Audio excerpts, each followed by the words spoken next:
that thought itself, consciousness, is caught in a certain irrationality, in a certain disorder, confusion. When that thought is conditioned. You see, we ordinarily think that our thought is free, that we can just be free to think what is true, right? But we're not that free, because everything that happens is recorded in the brain, actually materially. You could almost think of a tape recording. And this record is replayed as a set of instructions, similar to a computer program that makes us act in certain ways, to think, feel, and act in certain ways. So we may think that a certain thing is true just because it's on the program, and we act accordingly, according to that program, right? Now, see, that program is put in very early, not merely the useful things like language and techniques and all that, but also all sorts of prejudices and hopes and fears and beliefs. And now that program gives rise to many irrationalities. For example, there's desire. You see, we are moved by desire. You see, now desire, Krishnamurti, comes from the program. Now we've distinguished desire and true passion, which is a tremendous energy that is creative.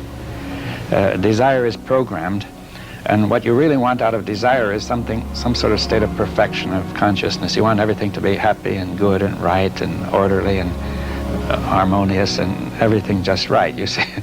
And that's the ultimate aim of desire. Now, the object of desire is not really desired at all. It's merely a means to the end, which is the state of consciousness, right? So we go through one object after another seeking this state, and it doesn't work.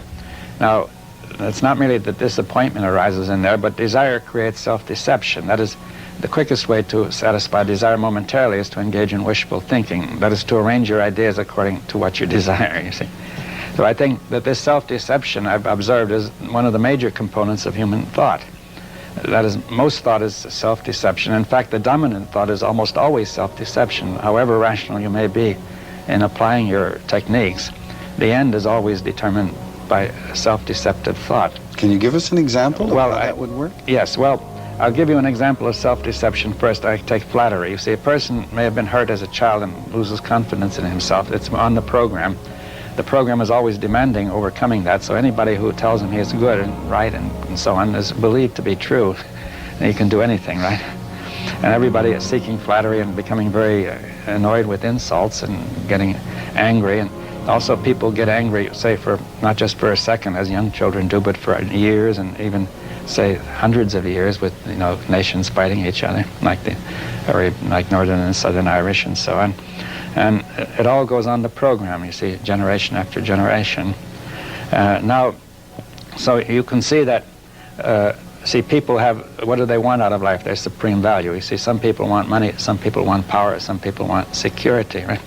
Well, they will believe anything which they think will which will aid that aim. You see that, you can see the kind of self-deception that goes on, for example, about the oil shortage. It was known, say, in 1960 that there was going to be one. Nobody did anything about it. It became glaringly obvious in 1973, and since that period, nothing has been done about it. And people are still saying that's a story invented by the oil companies to raise prices, you see, which... and because it feels better to believe that. They'd rather believe they're going to still have their cars. And, yeah, that it's all going to be work out, you see. Now, what does Krishnamurti offer as far as dealing with that self-deception? Well, what Krishnamurti is suggesting is that we have got to somehow get at that program, you see. Now, that is not easy to get at, because, you see, the program is recorded in the brain cells somehow, not exactly known how, and we have no organs inside the brain or nerves to tell us what those programs are doing, right? You can even cut into the brain and not feel anything, right?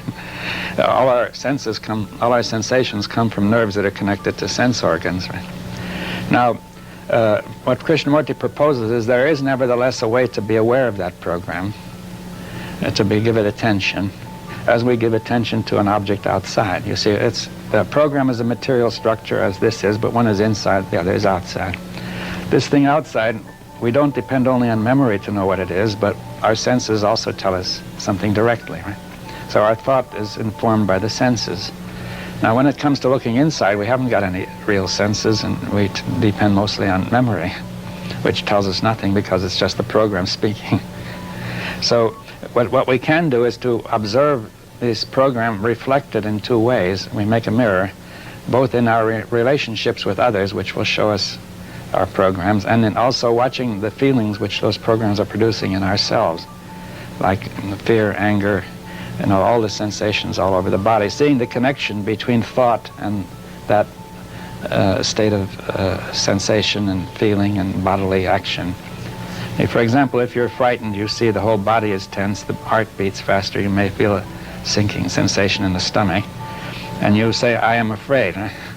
Now that is the mistake. You see, you don't see that, generally speaking, any sustained fear is part of the fear program, but you can actually see it, and if you really give it your attention and really work hard at it, and see that there's a connection between a certain thought and a certain fear or anger or pleasure or pain or sorrow or whatnot, right? And now, therefore, those feelings become the mirror of your program. Now, with all of this, what are you saying that's much different from what a psychotherapy is in North America? I mean, well, they don't tell you to do this at all. You see, I thought you look at yourself and you try to. They don't tell you what to look at. You see, for example, they may tell you to go back to your past and find the incident which produced this thing, but that won't change the program, right?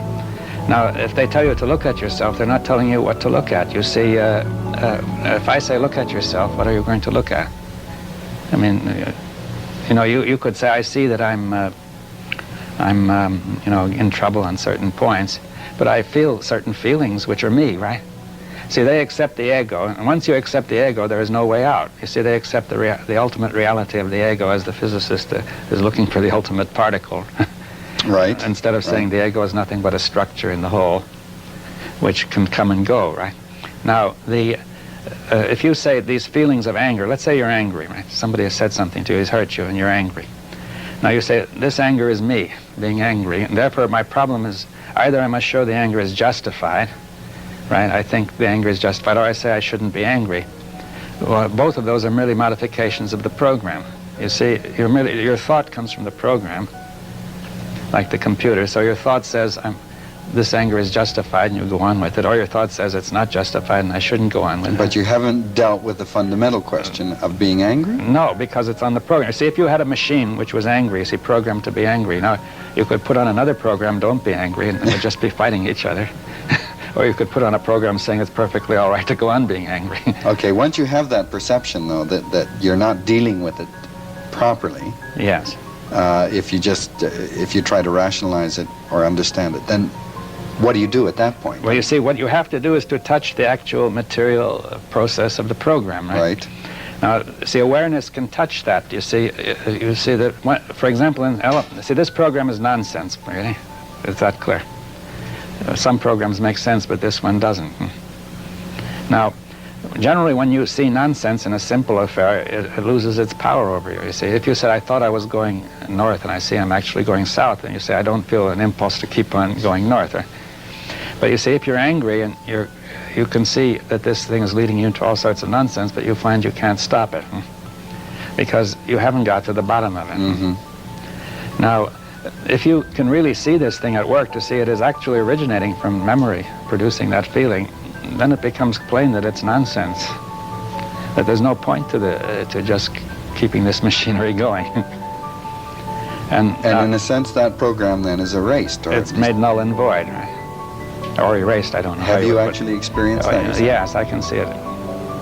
Now, you see, it requires that you keep on giving it attention. You see, there's no guarantee that it won't happen again, but when you understand what's involved, you see, you can go into it each time, and when you've seen the basic point.